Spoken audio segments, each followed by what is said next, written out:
Hey guys, this is the light lamp और आज हम बात करने वाले हैं एक ऐसे वर्ड के बारे में जो कि मुझे हर जगह मिलता था जब कभी भी मैं साउथ इंडिया के किसी भी टेम्पल के बारे में खोलती थी। तो मैंने इसके नोट्स बना रखे हैं, हम इसके ऊपर डिस्कस करेंगे। But here is the thing कि आई एम नॉट श्योर कि ये रिसर्च कितनी कामयाब रही है, बिकॉज मेरे पास कोई ऐसी बुक नहीं थी जिनकी वजह से मैं इनका सोर्स ऑब्टेन कर सकूं।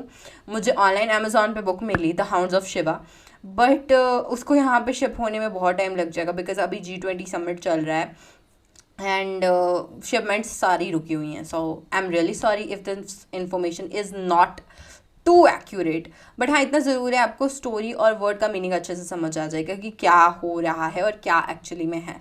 ओके, मेरे को डिटेल्स नहीं पता, for that you might have to read the hound of Shivas और maybe some other book that is related to them. अगर मुझे इस बुक के अलावा कोई और बुक मिलती है मैं उसे डिस्क्रिप्शन में डाल दूँगी, मतलब उसका रिकमेंडेशन डिस्क्रिप्शन में डाल दूँगी, आप चेक कर सकते हो। But for now let's get ahead with the word and the word is Nayanar और Nayanmar. So this word actually comes from south. मुझे एक्चुअल वर्ड का तो कोई मीनिंग नहीं पता चला, but this thing was sure कि this is related to Shiva and the bhakti movement in the medieval times. तो चलिए इसके बारे में बात करते हैं। नयनार या फिर नयनमार एक्चुअली 63 कविज का एक समूह है जो कि 6th सेंचुरी से लेकर 8th सेंचुरी CE तक रहे हैं। ओके, ये एक गठन है जो कि सुंदरार द्वारा बनाया गया था। कवि सुंदरार या फिर आप उन्हें संत सुंदरार भी कह सकते हैं। तो उन्होंने ये गठन बनाया था और एक्चुअली में इन लोगों की टाइम लाइन्स ना बहुत डिफरेंट हैं। ये ऐसा नहीं है कि आपको साथ मिलेंगे कभी या इन्होंने मिलके गुट बनाया, ऐसा कुछ नहीं था। सुंदरार ने बस वो गीत इकट्ठे किए जो इन लोगों ने लिखे।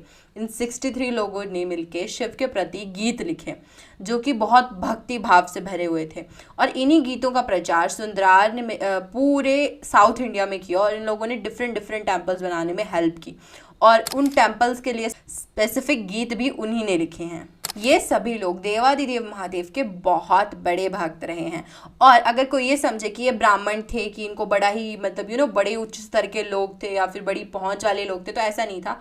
इसमें राजा, रानियां, मंत्री, ब्राह्मण, आम इंसान, सेनापति सब शामिल हैं। जिसको भी शिव में भक्ति थी और उसने भक्ति भाव से जुड़ा कोई भी गीत लिखा, सुंदरार ने उनको इकट्ठा किया। सुंदरार स्वयं भी एक नयनार हैं और इसके अलावा उनके माता पिता भी इस सूची में आते हैं।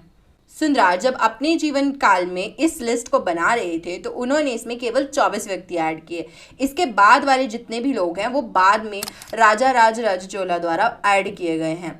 इन 24 व्यक्तियों के सारे गीत संगीत को मिलाकर इन्होंने एक काव्य लिखा जिसे तिरुथोंडा थोगई के नाम से जाना जाता है और इसमें केवल 11 ही छंद हैं।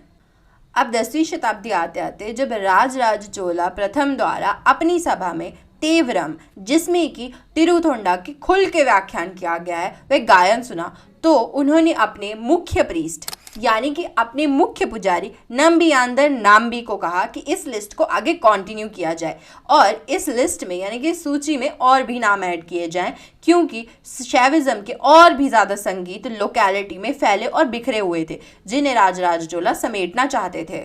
और इस तरह नाम्बी उन्हें श्रेणियों में भरने लगे और उन्होंने 3 कवि संतों का कार्य इकट्ठा किया, सांबंदर, अप्यार और सुंदरार। और इस तरह पूर्ण हुई ये सूची जिसमें 63 कवि संतों का व्याख्यान किया गया है और उनके द्वारा लिखे गए गीत इकट्ठे किए गए हैं। और आपको जान के खुशी होगी कि इसके 89 वर्सेस हैं यानी कि 89 छंद हैं। सभी कवि संतों के नाम आपको डिस्क्रिप्शन बॉक्स में मिल जाएंगे। उनके बारे में जो कोई भी पर्टिकुलर जानकारी मुझे इकट्ठी हुई मैंने वो भी ऐड कर दिया, तो आप उसे भी पढ़ सकते हैं।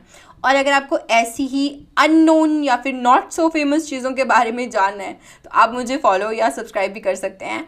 और अगर आपको किसी और टॉपिक में ज़्यादा इंटरेस्ट है और आप चाहते हैं कि मैं उसके ऊपर वीडियो बनाऊँ, so yes, tell me in the comments below. I will make the video. Why not? I mean, okay, so I will see you next time with another video with something which is not so famous. So bye bye.